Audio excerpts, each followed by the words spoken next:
देखिए, बहन जी से मेरी कोई नाराजगी नहीं है। मैंने उनको हमेशा बड़ा माना, वो मुझे छोटा नहीं मानती अपने परिवार का। चंद्रशेखर आजाद से जब मायावती को लेकर सवाल पूछा गया तो उन्होंने कुछ इस अंदाज में जवाब दिया। दरअसल भीम आर्मी चीफ चंद्रशेखर आजाद पर गोली चलने के बाद देश के हर बड़े राजनीतिक दल के नेता ने अपनी नाराजगी जाहिर की थी और यूपी सरकार को आड़े हाथों लिया था। वहीं दलितों की राजनीति करने वाली बसपा सुप्रीमो ने इस घटना को लेकर अभी तक कोई प्रतिक्रिया नहीं दी है। इसे लेकर देश भर के नेता हैरान हैं। इसी को लेकर कल जब चंद्रशेखर आजाद से सवाल पूछा गया तो सुनिए उन्होंने क्या बोला। देखिए, बहन जी से मेरी कोई नाराजगी नहीं है। मैंने उनको हमेशा बड़ा माना, वो मुझे छोटा नहीं मानती अपने परिवार का।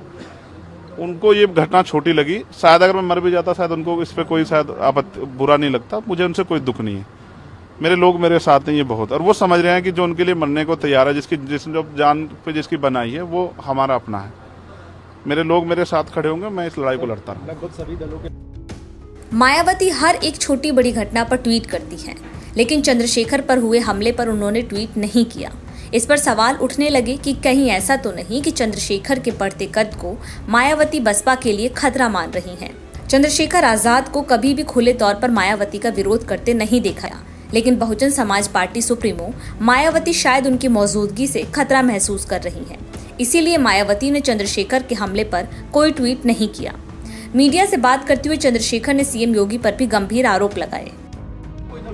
पिछले कई सालों से आ रही है, मैं लगातार पुलिस को इंटीमेट भी करता रहता हूं। मैंने डीजीपी को भी लिखा, गृह मंत्री को भी लिखा, मुख्यमंत्री को भी लिखा, यहाँ के पहले एसएसपी डीएम थे उनको भी लिखा। लेकिन डीएम साहब जो पिछले थे अखिलेश सिंह जी, उन्होंने साफ मना कर दिया कि चीफ मिनिस्टर नहीं चाहते चंद्रशेखर को सुरक्षा दी जाए। मेरे आज भी याद है ये बात, क्योंकि मैंने एलआईयू के अधिकारी द्वारा पूछा कि भाई मैंने आपको बताया थ्रेट भी है, फिर क्यों नहीं हो रहा है? तो उन्होंने कहा भाई ये सरकार का मामला, सरकार चाहे तो दे सकती। तो मैं चाहता हूं मुख्यमंत्री इंतजार कर रहे हैं कब चंद्रशेखर मरे, उनका काम आसान हो।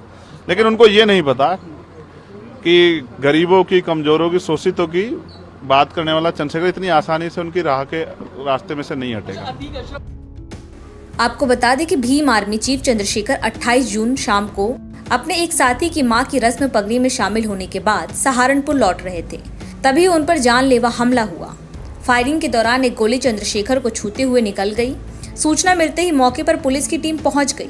आनन फानन में चंद्रशेखर को देवबंद के एक निजी अस्पताल में भर्ती कराया गया। हालांकि अब चंद्रशेखर खतरे से बाहर हैं। कल उन्होंने मीडिया से बात की और इस पूरे मामले में पुलिस ने अब तक 4 संदिग्धों को हिरासत में लिया है।